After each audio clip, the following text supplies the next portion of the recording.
नमस्कार मेरे भाइयों। आज ये वीडियो में मैं 3 प्रकार के प्राणियों की बात करने वाला हूं। देखो, तुम में से कुछ लोग ऐसे हो जिनका सिलेबस अभी शुरू भी नहीं हुआ है, कुछ ऐसे हैं जो सिलेबस शुरू कर चुके हैं लेकिन कॉन्फिडेंट नहीं है, और कुछ जो आज के टाइम पे 100% सिलेबस करके बैठे हुए हैं। तो तुम किसी भी कैटेगरी में फॉल कर सकते हो। साथ साथ में मैंने पूरे सॉल्यूशंस भी बताए हैं कि तुम्हें अगर इस टाइप के बंदे हो या बंदी हो तो तुम्हें उसके अंदर क्या करना चाहिए। अगर तुमने ये मेरी बात पूरी सुन ली तो मे भी ये हो सकता है कि चाहे तुम्हारी तैयारी आज से ही क्यों ना बिल्कुल जीरो रखी हुई हो, तुम्हारा पूरा सिलेबस कंप्लीट भी हो जाएगा, रिवीजन भी हो जाएगा, और साथ में तुम्हारे टर्म 1 के एग्जाम्स बहुत शानदार जाने वाले हैं। तो चलिए शुरू करते हैं। तो टाइप 1 की मैं सबसे पहले बात करूंगा, क्योंकि ये लोग वो हैं जो मेरे से क्लोजली इमोशनली जुड़े हुए हैं, जो 20 डेज प्लेज का डेस्परेटली इंतजार कर रहे हैं, जो नवंबर मंथ में आने वाला है, बिकॉज उनकी तैयारी अभी बिल्कुल नहीं हुई है। सबसे पहली चीज उनके साथ क्या है, दे आर स्टिल कंफ्यूज्ड। तुम अकाउंट्स की बुक उठाते हो, इको इंपॉर्टेंट लगने लगता है, इको की बुक उठाते हो, बिजनेस स्टडीज इंपॉर्टेंट लगने लगता है, और फिर लगता है मैं थ्योरी में टाइम वेस्ट क्यों कर रहा हूं, अकाउंट्स में ज्यादा टाइम लगने वाला है। तुम्हारे साथ प्रॉब्लम क्या है कि तुम्हारा सिलेबस अभी तक स्टार्ट नहीं हुआ है। नॉट येट स्टार्टेड का मतलब सिंपली समझो, हां तुमने बुक्स उठाई हैं, हां तुमने 4 से 10 बार कोशिश की है कि तुम पढ़ाई करोगे, लेकिन हर बार पता है क्या होता है, तुम्हें समझ में नहीं आता है कि कहां से शुरू करूं और कितना शुरू करूं। Then problem is don't know anything about the MCQs. तुम्हें मालूम है तुम्हें क्वेश्चंस बन रहे हैं, चलो at a certain point there are certain chapters जिनके क्वेश्चंस तुम्हें बन जाते हैं, हाइपोथेटिकली मान के चल लेते हैं। बट दिक्कत क्या होती है, जैसे ही तुम कोई एमसीक्यू बुक खोलते हो, जैसे ही तुम वो कॉन्फिडेंस बिल्डअप करने की कोशिश करते हो, तुम वहीं पे नीचे आ जाते हो, भाई शिट यार मेरे से कोई एमसीक्यू क्यों नहीं बन रहा जब मैं इतना पढ़ रहा हूं। तो एटलीस्ट अगर मैंने पढ़ाई की है, एटलीस्ट अगर मैंने क्वेश्चंस किए हैं, मुझसे एमसीक्यू तो बनना चाहिए ना। ये क्यों हो रहा है कि मैं बुक से करता हूं, इलस्ट्रेशंस करता हूं, क्वेश्चंस करता हूं, वो बनते हैं, एमसीक्यूज में आंसर ही नहीं आ रहे। तो वो बात तो भूल जाओ कि मेरे 90 मिनट्स में पूरा अकाउंट्स का या इको का या बिजनेस का पेपर खत्म होने वाला है। तो देखो मेरे भाइयों, बात यही खत्म नहीं होती तुम्हारी। मैंने बहुत डिटेल्ड स्टडी की है इसके अंदर, how to make my time table. मेरे को यह भी समझ में नहीं आता है। मैं जब भी अकाउंट्स एक दिन पढ़ लेता हूं, 2 दिन पढ़ लेता हूं, अगले दिन मेरे को एंजाइटी अटैक आ जाता है। उसमें मुझे लगता है कि यार मैं इको और बिजनेस तो टच ही नहीं कर रहा, फिर इंग्लिश की बात तो छोड़ ही दो और ऑप्शनल सब्जेक्ट की बात छोड़ ही दो। मतलब तुम्हारा जो एक प्रेशर का जो पॉइंट है वो बहुत ऊपर चला जाता है। Then comes I don't have a time left for revision. चलो ठीक है, आज से मैं पढ़ना चालू कर देता हूं, लेकिन मेरे पास उसके बाद रिवीजन का टाइम कहां रहेगा। मुझे एमसीक्यू की बुक सॉल्व करनी है, मुझे सैंपल पेपर्स उसके बाद सॉल्व करने हैं, बिकॉज एमसीक्यूज का बेस नहीं बनेगा तो सैंपल पेपर तो फिर कभी नहीं बनना मेरे को। तो वो भी मेरे पास टाइम लेफ्ट नहीं बचेगा अगर मैं अभी लग जाता हूं सिंपली अपना पूरा का पूरा प्रिपेयर करने में, या may be from the very basic, from the very beginning सब छोड़ के कि आज तक कुछ नहीं किया था, let's make a fresh start. क्या मेरे पास टाइम बचेगा?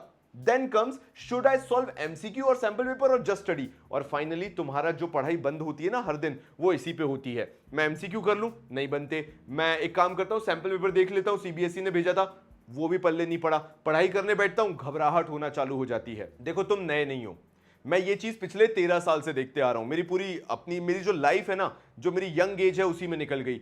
18 साल का था जब मैंने 12th बोर्ड दिया था, तो क्या मैं इस दौर से नहीं गुजरा था? मैं बिल्कुल गुजरा था, और वही एक्सपीरियंस मैं तुम्हारे साथ शेयर करना चाहता हूं। स्टार्ट करता हूं सॉल्यूशंस के साथ। Stop jumping from one YouTube channel to other, focus करो, फोकस। पता है तुम गलती कहां कर रहे हो? तुम एक YouTube चैनल पे जाते हो, थोड़ा सा कंटेंट कंज्यूम करते हो, तुम दूसरे YouTube चैनल पे जंप कर देते हो, वहां पे कंटेंट कंज्यूम करने लगते हो। तुम्हारा फोकस की वॉट लगी हुई है।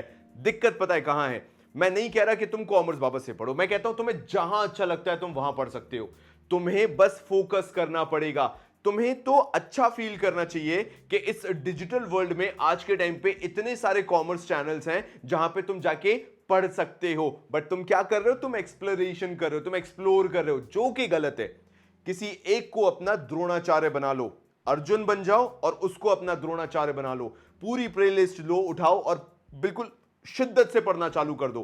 क्योंकि होगा क्या पता है, यहां पे तुम जब एक YouTube चैनल से दूसरे YouTube चैनल पे जाते हो, तुम्हें पता भी नहीं चलता कि तुम्हारे दिमाग में वो जो बोलते हैं ना स्पैन ऑफ अटेंशन है वो कितनी जल्दी जल्दी टूट रहा है, तुम्हें पता ही नहीं चल रहा है कि तुमने एक से जब पढ़ा तो उसकी एक डिफरेंट टेक्निक थी समझाने की, और जब तुमने किसी दूसरे से पढ़ लिया तो उसकी टोटली डिफरेंट टेक्निक थी पढ़ाने की, और तुम कभी उसमें बैलेंस ही नहीं बना पाए। इसलिए कभी कुछ चैप्टर्स तुम्हें बनते हैं, कभी कुछ चैप्टर्स नहीं बनते हैं। सबसे बड़ी गलती यही होती है, चाहे एमसीक्यूज ले लो, सैंपल पेपर्स ले लो या टीचर ले लो।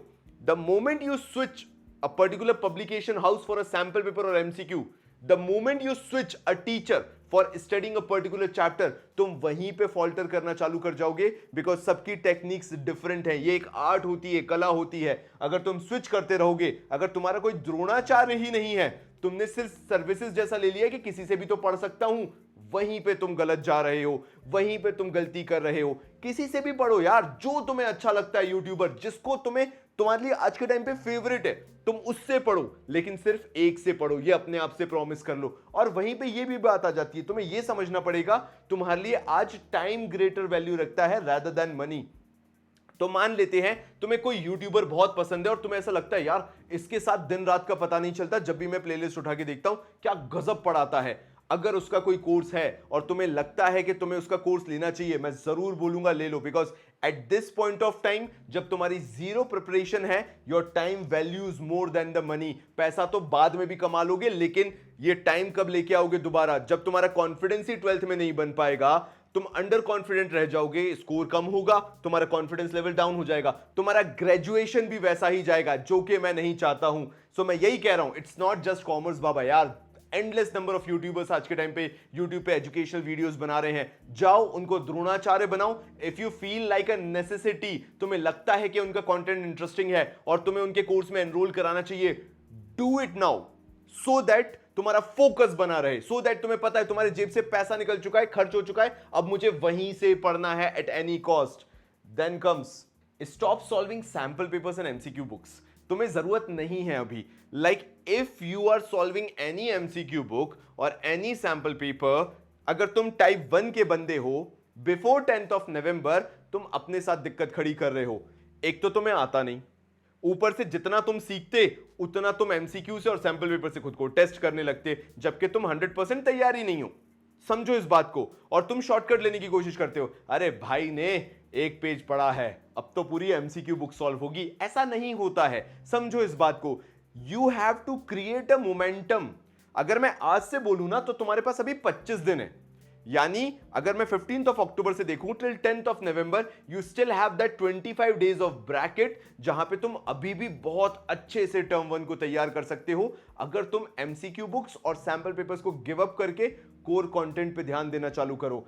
ये मैंने बता दिया, they are badly hurting your confidence, because तुम कॉन्फिडेंस डेवलप ही नहीं कर पाते, बिकॉज तुम्हारा कंटेंट स्ट्रांग नहीं है और तुम बुक्स पे आ जाते हो। Then comes remember, you are still not prepared.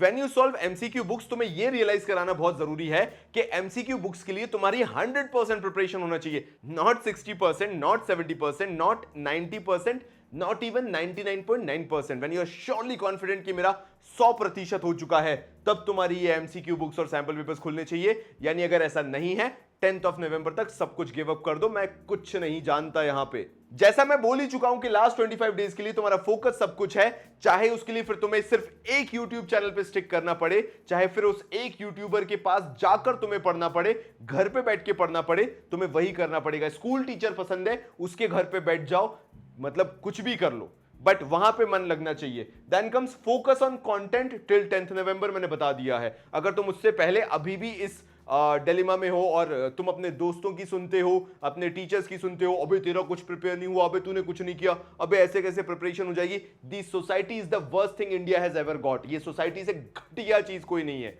तो कृपया करके इनकी सुनना बंद करो, आंख और कान इनके लिए बंद कर लो, घर पे बैठो, फोकस करो, और 10 नवंबर से पहले कोई भी सैंपल पेपर और गेस्ट पेपर उठा के मत देख लेना। Sample papers and MCQ solving only takes 10 days. अगर तुम ये सोच रहे हो कि बाबा जी उसके बाद क्या मुझे टाइम मिलेगा, तो याद रखना सिर्फ 10 दिन के अंदर तुम ये सारे के सारे सॉल्व कर सकते हो। अगर दिन के 8 घंटे भी बैठे ना, तो मैं तुम्हें देश का प्रधानमंत्री बना दूंगा, लेकिन उससे पहले फोकस। चलो यार, अब टाइप 2 की बात करते हैं। टाइप 1 वो थे जो मेरे से बहुत इमोशनली अटैच्ड हैं। देखो भाई, बात सिंपल सी है, मैं वो बंदा रहा हूं जिसने स्ट्रगल अपनी लाइफ में देखी है। हाँ, मैं वही बंदा हूं जिसने 10th के बाद 11th में कॉमर्स क्यों ली थी, बिकॉज मैं 10th तक अच्छा परफॉर्म नहीं करता था। लाइक 60% लाना भी मेरे लिए ड्रीम बात हुआ करती थी। I can totally understand their pain यार। तो ये जो पॉइंट्स निकाले थे मैंने किसी से पूछे नहीं थे, मुझे मालूम है कि क्या बीतती है। चलो टाइप 2 की बात करते हैं। तुम लोगों के साथ मुझे सबसे बड़ी प्रॉब्लम है, क्योंकि तुम इस पार भी नहीं हो, क्योंकि तुम उस पार भी नहीं हो। और मेरी बात ध्यान से सुन लेना, जितने भी ये टाइप 2 के अंदर अपने आप को रिलेट कर पा रहे हो ना, तुम लोगों की ना सुनने की सबसे बड़ी प्रॉब्लम है। तुम्हें लगता है कि जो सामने वाला बोल रहा है वो यूजलेस है, तुम बहुत सही जा रहे हो। सबसे पहले इलस्ट्रेशंस करना बंद कर दो। अब तुम्हें लगेगा ये बेवकूफ है इंसान, मैं इसकी क्यों सुनूं, इलस्ट्रेशन से क्या ही प्रॉब्लम हो जाती है। वही तो बात है, smoking is injurious to health बोलते हैं। मेरे को तो नहीं दिखता, मैं तो हमेशा फूकते हुए देखता हूं, लेकिन मेरे को कभी दिखता नहीं कि कोई हेल्थ को प्रॉब्लम हो रही है। बढ़िया जीते हैं, मैंने कुछ 80-80 साल के दद्दाओं को देखा, बढ़िया जी रहे हैं, फिर भी लिखा रहता है smoking is injurious to health. भगवान जाने क्यों तुम उस प्रकार के प्राणी हो। सिंपल सी बात बताऊं क्यों, क्योंकि तुम लोगों को ये दिखता है, मेरे को क्या ही दिख रहा है, इलस्ट्रेशन कर रहा हूं, सबका सब तो बढ़िया चल रहा है, मेरे से सब बन रहा है। लेकिन एक चीज समझ लेना, जब तक तुम इलस्ट्रेशन कर रहे हो तुम्हारी वो आदत कभी नहीं छूट सकती आंसर देखने की। द मोमेंट वो एडिक्शन तुम्हारा बढ़ता चला गया, कैफीन की तरह, ये कॉफी में कैफीन होता है, ये उस तरह का एडिक्शन है, जितना ये बढ़ता चला जाएगा तुम्हें कभी समझ में ही नहीं आएगा कि एडिक्शन कितना हाई हो चुका है। और जब तुम एग्जाम हॉल में बैठोगे और तुम कोई एमसीक्यू टिक करोगे और तुम्हारे पास देखने के लिए आंसर नहीं होगा, तुम्हारा बीपी बहुत अप एंड लो होने वाला है बेटा उसके बाद। तो टाइप 2 में जो लोग आते हैं उनकी स्पेशलिटी होती है they just solve illustrations, because वो कहते हैं सुनना सुनना सुनना जरा, इसके पीछे आर्ग्यूमेंट क्या दिया जाता है। देखिए सर, आप कभी नहीं समझोगे, आपने तो पढ़ाया नहीं है, 13 साल से तो आप मोमोज बेच रहे थे, आपको क्या ही पता है। अगर हम है ना इलस्ट्रेशन सॉल्व करते हैं तो we get to know our mistakes. अजी घंटा, इसको टीपना कहते हैं। There is nothing like we get to know our mistakes. Mistakes पता करना क्या होता है, कभी अंग्रेजी में सोचा भी है? चलो मैं हिंदी में बता देता हूं, अंग्रेजी में तुम्हें वैसे भी समझ में नहीं आएगा। We get to know our mistakes का मतलब होता है सॉल्व करो, स्ट्रगल करो, खुद पता करो कि गलती कैसे हुई है, जब तक आंसर ना आ जाए। उठा के आंसर देख के टीप लेने को ये नहीं बोलते we get to know our mistake, बेटा उसको टीपना कहते, छापना बोलते हिंदी में। समझो मेरी बात को, तभी मैंने बोला है टाइप 2 के वो लोग हैं जो मेरी बात को कभी भी समझ ही नहीं पाएंगे। इसलिए बोल रहा हूं ओपन माइंड कर लेना अगर वाकई में सुनना चाहते हो तो। So stop solving illustrations because they are damaging your concepts badly, और तुम्हें कभी पता भी नहीं चलेगा जब तक तुम बोर्ड्स नहीं दे देते। And you will be like, मेरे 68% क्यों आए, I was the one who was deserving 99.39%। तुम्हारे साथ यही दिक्कत है। आगे बढ़ता हूं। So complete the syllabus but not confident. तुम्हारे साथ सबसे बड़ी प्रॉब्लम यह है, तुम हर चैप्टर करके बैठे हो बट तुम्हारा कॉन्फिडेंस कभी डेवलप ही नहीं हो पाता है। सेकंड कम्स, बुक से करो सब बनता है बट एमसीक्यूज नहीं बनते हैं। अच्छा भैया, बुक से सब कर लिया, क्योंकि तुम इलस्ट्रेशंस करते हो, तुमसे सब बनेगा, बुक से सब बनेगा, लेकिन तुमसे एमसीक्यूज कभी नहीं बनेंगे, बिकॉज वो कॉन्फिडेंस कभी डेवलप ही नहीं हो पाया, because you never challenged yourself कि तेरा भाई आंसर निकाल के रहेगा, देखते हैं कैसे आंसर नहीं आ रहा है। मेरे को पता ही नहीं है ना, क्योंकि उसका प्रॉपर फॉर्मेट क्या है, सोल्यूशन क्या है, मेरे को खुद करना है, मेरे को स्ट्रगल करना है, वो कभी की नहीं है तुमने, तो एमसीक्यूज कभी नहीं बनने तुमसे। Calculation mistakes every time, obviously calculation mistakes कब होती हैं, चलो बात करते हैं, तुम और मैं बात करते हैं। हमारी कैलकुलेशन मिस्टेक्स कब होती हैं? जब आपका माइंड लेसर लेवल पे एक्टिव होता है। जैसे ही तुमने अपने माइंड को 100% एक्टिव कर लिया ना, when you know shit this, okay this, अच्छा ये करना था, अच्छा वो करना था, अच्छा ऐसा, हाँ नहीं नहीं नहीं नहीं नहीं ऐसा हो रहा था, अरे मैंने कुछ तो गलती की है यार, मैं देख रहा हूं यार, मैंने यहां तक तो कर लिया था। The moment you get involve with the question, the moment you feel that passion, तुम्हें अंदर से आने लगता है, मैंने ये किया, ये नहीं किया, ये नहीं किया, अच्छा ऐसा, अच्छा ओके ये कॉन्सेप्ट लग रहा था। The moment you are into the question, तुम्हारी कैलकुलेशन मिस्टेक हो ही नहीं सकती, मैं मान ही नहीं सकता, क्योंकि मैं खुद गधा रहा हूं। मैं नहीं बोल रहा मैं जीनियस हूं, मैं उच्च कोटि का गधा रहा हूं। मैं जानता हूं ये स्ट्रगल क्या होती है, और मैंने भी ये कैलकुलेशन मिस्टेक्स की हैं, बिकॉज मेरा अटेंशन नहीं रहता था क्वेश्चन पे, बिकॉज मैं भी इलस्ट्रेशंस करता था। जी हाँ, ये जो बाबा जी यहाँ पे इतनी बड़ी बड़ी बातें कर रहे हैं, हम खुद भी इलस्ट्रेशन वाले बंदे थे, तो हम तुम्हें वो कोई ज्ञान नहीं देंगे जो गलतियां हमने नहीं करी है। हमने गलती की है, इसलिए हम भुक्तभोगी हैं, इसलिए हम तुम्हें बता रहे हैं। So if you are having those calculation mistakes ना, समझ जाओ तुम जुगाड़ की पढ़ाई कर रहे हो, तुम डिटेल में कभी जा ही नहीं रहे हो। देन कम्स इंटरनल्स में भी मार्क्स नहीं आ रहे हैं, टीचर भी खुश नहीं है, बिकॉज टीचर्स को तुम्हारा एटीट्यूड पसंद नहीं आ रहा है, नेगेटिविटी हर जगह भांप ली जाती है। तुम्हारा एटीट्यूड क्या बन चुका है? आई हैव सी, तुम्हारे साथ एक और दिक्कत है, I have solve 2 crore questions, you don't even know how much I am practising. अबे तुम गधे हो, तुम जो चीज 10 क्वेश्चन में कर सकते हो, why the hell you are going for 2 crore questions? You are stupid ना, you are not doing the smart study, you are doing the hard work, that doesn't even count. आज के भारत में अगर हार्ड वर्क चल रहा होता तो गधा प्रधानमंत्री होता देश का, समझ रहे हो? मतलब गधे के ऊपर मालाएं बिठाई जाती कि भैया तू ही सब कुछ है, या आईएएस वाईएएस ऑफिसर की जरूरत ही नहीं है, फिर तो गधे को माला पहनाओ।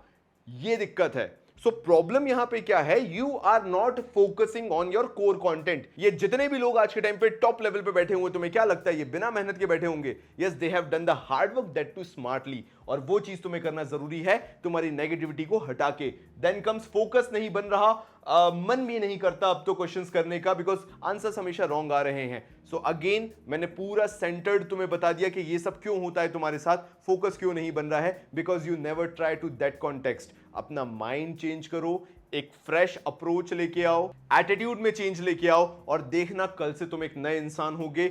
और मुझे तुम पे पूरा भरोसा है, जब मैंने खुद को चेंज कर लिया तो तुम तो बहुत ऊपर हो मेरे से यार। तुमने अपने एटीट्यूड को चेंज किया ना, अगले दिन से देखना तुम किस आसमान की ऊंचाइयों पे बैठे होगे, बिकॉज तुम्हारे अंदर टैलेंट की कोई कमी नहीं है, तुम्हारे अंदर वो स्किल्स की कोई कमी नहीं है, सिर्फ तुम्हारी अप्रोच गलत है। और वो अप्रोच गलत बनी कैसे? क्योंकि कहीं कहीं कुछ कुछ टीचर्स तक ये गलती करते हैं, they make student solve illustrations, which is the worst thing. आगे बढ़ता हूं, coming to the next point, solution क्या है? वैसे मैंने सोल्यूशंस तो सारे बता दिए हैं, बट फिर भी एक बार ब्रशअप कर लेते हैं। Stop rushing things.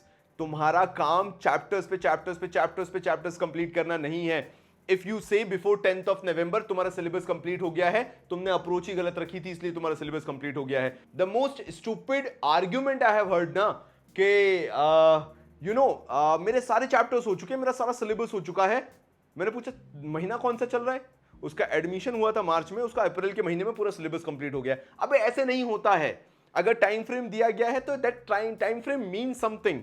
तुम समझो मेरी बात। सचिन तेंदुलकर या चल विराट कोहली यार, तुम्हारा सेंचुरी मार रहा है, एटलीस्ट उसे 2 से 3 घंटे तो चाहिए। मतलब पहली बॉल पे सेंचुरी मार लेगा क्या?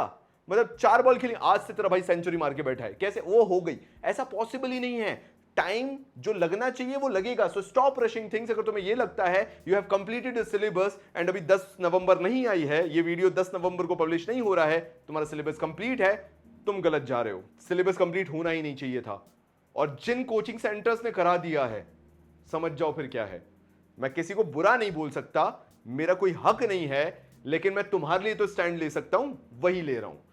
10 नवंबर से पहले अगर तुम्हारा सिलेबस कंप्लीट है, दैट मींस तुमने हर चैप्टर को कम टाइम दिया था। बाकी तुम्हारे ऊपर है। You need to complete the entire syllabus once again. अब तुम्हें एक फ्रेश अप्रोच, जो पॉजिटिव एटीट्यूड मैंने बोला है, उसके साथ तुम्हें पूरा सिलेबस एक बार दोबारा करना पड़ेगा।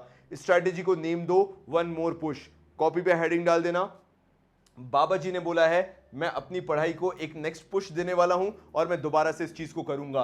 Then try the formula 5 to 25 times. तुम बोलते हो ना तुम्हारी कैलकुलेशन मिस्टेक्स होती है, तुम बोलते हो तुमसे क्वेश्चंस नहीं बनते अगर तुम इलस्ट्रेशन से नहीं करो, क्योंकि तुम्हें कोई हिंट नहीं मिलती है। Try the formula of 5 to 25 times. 5 बार से कम अप्रोच नहीं रखनी है, 25 बार से ज्यादा अप्रोच नहीं करनी है। मतलब 5 से 25 बार एक क्वेश्चन को करना है। अगर करना पड़ा तो कैलकुलेशन मिस्टेक आई, शुरू से शुरू करो, फिर से करो। फिर तुम्हें लगा कि कोई कॉन्सेप्ट भूल गए, फिर से शुरू करो, फिर करो। 25 बार तक जब तक अप्रोच ना कर लो ना, हार मत मानना, क्योंकि मुझे मालूम है तुम्हारा कॉन्फिडेंस लेवल कहां जा सकता है और तुम क्या स्कोर कर सकते हो। ये स्ट्रेटजी फॉलो करके देखो, सिर्फ कुछ दिन, एक हफ्ता दे देना, और तुम्हारे अप्रोच में जो एटीट्यूड में डिफरेंस तुम्हें दिखेगा, तुम खुद को शाबाशी दे रहे होगे। There is nothing like calculation mistake, मैंने बता दिया। It's all about lack of practice. It's all 5 to 25 times करके देख लेना। और अब बारी आती है मेरे भाइयों, तुम्हारी फाइट तुम्हारे एटीट्यूड के साथ है। यानी you are judging yourself too early. तुम गलती कहां कर रहे हो? अगेन सुन लो मेरी बात, अपने आप को बहुत अर्ली स्टेज पे जज करना।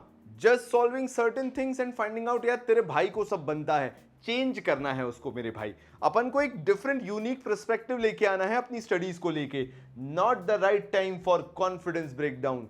यानी अगर तुम यहां पे खुद को कंफ्यूज कर रहे हो, केओस में लेके आ रहे हो और अपने आप को जज बहुत जल्दी कर रहे हो, तुम अपना कॉन्फिडेंस ब्रेक डाउन कर रहे हो बहुत ही गलत टाइम पे, जब तुम्हें सबसे ज्यादा कॉन्फिडेंट होना चाहिए। तो तुम्हारे साथ पॉजिटिव साइड पता है क्या है? तुम स्मार्ट हो, तुम टैलेंटेड हो, तुम यूनिक हो, तुम जानते हो चीजें करनी कैसी है, बस तुम्हें अप्रोच चेंज करने की जरूरत है।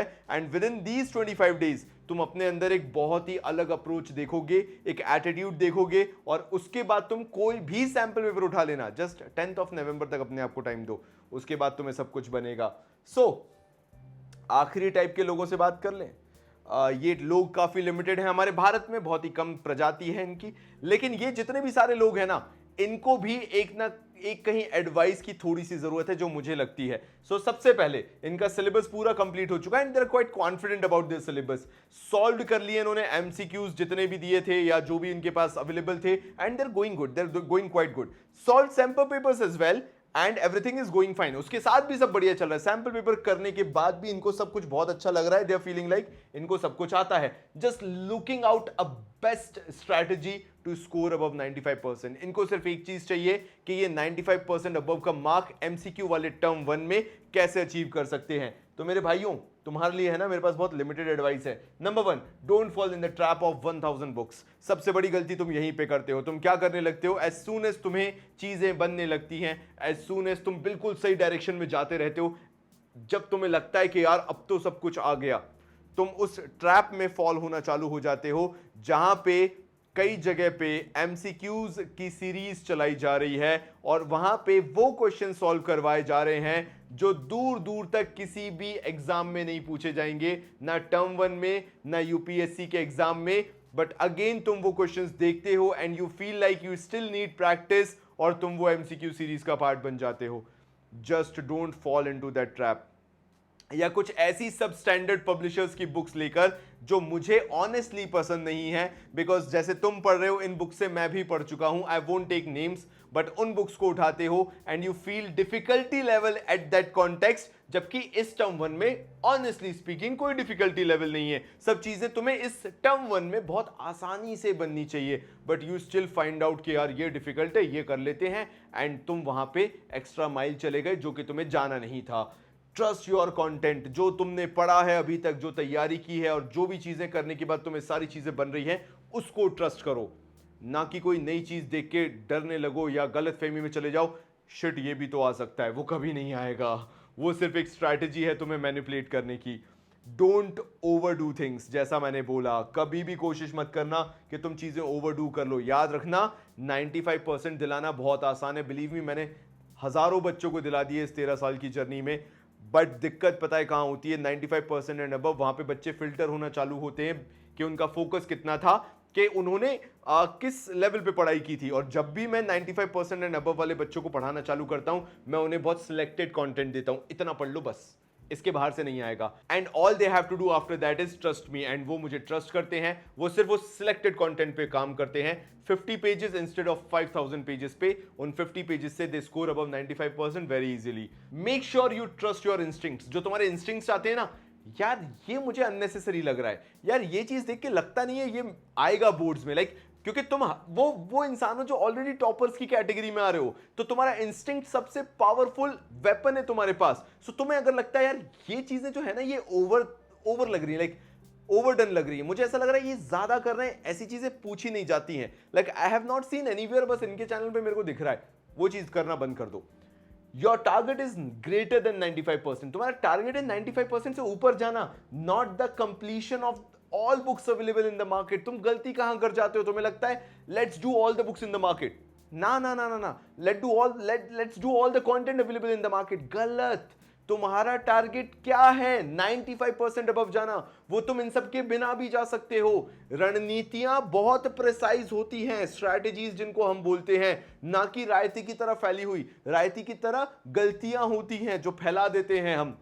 हमेशा स्कोरिंग, टारगेट अचीवमेंट स्ट्रैटेजी से अप्लाई किए, या बोलूं तो स्ट्रैटेजी से अचीव किए जाते हैं। तुम कभी भी इनको मल्टी डायरेक्शन में जाके अचीव नहीं कर सकते हो। अगर तुम्हारे पास प्लान्स नहीं है, स्ट्रैटेजी नहीं है, तुम सिर्फ भग रहे हो भीड़ में, ये मिल गया चलो कर ले, वो मिल गया चलो कर ले, कोई कुछ छूट ना जाए, एक्चुअल में सब कुछ छूट रहा है। फिर तुम बोलो बाबा जी उसके बाद भी मेरे 96 आ गए। अरे गधों, तुम्हारे 98 आ सकते थे, तब तुम्हारे 96 आए हैं। अगर तुम्हारे 98 आए हैं तो तुम 99 का ब्रैकेट टच कर सकते थे, इवन 100% जा सकते थे। There is always a chance of improvement अगर तुम स्ट्रैटेजी में गलत चले जाओ तो। So don't cross that layer. उसको क्रॉस मत करो। जहां से सब भसड़ मची हुई है मार्केट में वहां गए 96 स्कोर करना, सबको तालियां बजा के शाबाशी देना कि देखो भाई 96 लेके आया, मुझे पता रहेगा कि तुम 98 स्कोर कर सकते थे। एंड लास्टली, अगर तुम मुझसे कोई सजेशन लेना चाहोगे तो मैं तुम्हें सिर्फ एक ही चीज बोलूंगा, अगर कहीं से तुम्हारी सारी की सारी प्रैक्टिस होने के बाद यू जस्ट वांट कि तुम्हें किसी एक जगह फोकस करना है, किसी एक पर्टिकुलर पब्लिशर को तुम्हें ट्रस्ट करना है जो ऑनेस्ट कंटेंट निकाले, ना कि वो कंटेंट जो शायद कभी पूछा ना जाए, जिसके पीछे रिसर्च बैकअप हो कि उन्होंने रिसर्च करके बुक्स बनाई हैं, ना कि सिर्फ जो कोर कंटेंट था उसको कन्वर्ट कर दिया एमसीक्यूज में, जिन्होंने सैंपल पेपर्स को स्टडी किया हो, जिन्होंने देखा हो स्ट्रेटजी वाइज कि क्या चीजें पूछी जा सकती हैं, किन चीजों की पॉसिबिलिटीज है, ना कि रैंडम कोई भी चीज उठा के।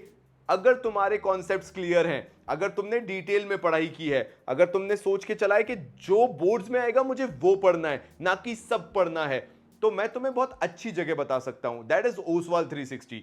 अब ये ओसवाल 360 क्या है, स्पेशली अगर तुम कॉमर्स के स्टूडेंट हो तो तुम्हें इस पर्टिकुलर वेबसाइट पे, जिस पे तुम्हें मॉक टेस्ट मिल जाएंगे, वीकली प्रैक्टिस पेपर्स मिल जाएंगे, चैप्टर वाइज तुम्हें एमसीक्यूज मिल जाएंगे और तुम्हारी तैयारी 100% हो जाएगी इससे। फिर चाहे अकाउंट्स हो, इकोनॉमिक्स हो, बिजनेस स्टडीज हो, या इंग्लिश हो, या मैथमेटिक्स तुम्हारे ऑप्शनल सब्जेक्ट्स हो, तुम्हें यहाँ पे ओसवाल 360 पे सब कुछ मिलेगा। तुम यहां पे कॉमर्स बाबा का कूपन कोड भी यूज कर सकते हो, कॉमर्स बाबा 10, वहां पे तुम्हें 10% ऑफ भी मिल जाएगा।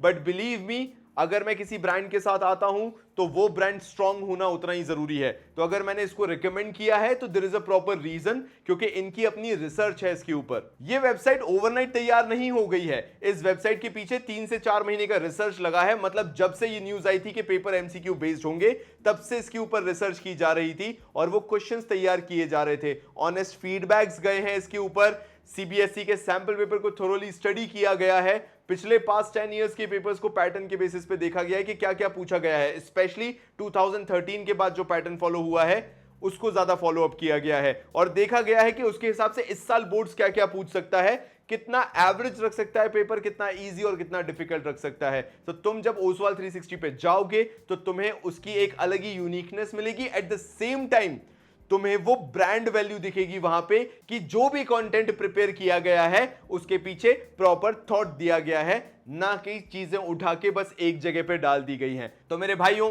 इस वीडियो के अंदर मैं जो कुछ तुम्हारे साथ बिल्कुल दिल से बात कर सकता था वो सब मैंने यहां पे रखी तुम्हारे सामने। अगर ये वीडियो पसंद आया हो तो सब्सक्राइब किए बिना मत जाना, लाइक जरूर कर देना, सो दैट बाकी लोगों को भी इस वीडियो के बारे में पता चले, और शेयर करो अपने दोस्तों के साथ, सो दैट अगर अभी तक वो भटक रहे हैं तो शायद अभी वो राइट स्ट्रैटेजी के साथ मैक्सिमम स्कोर कर सके। तो मिलता हूं अगले वीडियो में, तब तक के लिए बहुत सारा प्यार और धन्यवाद।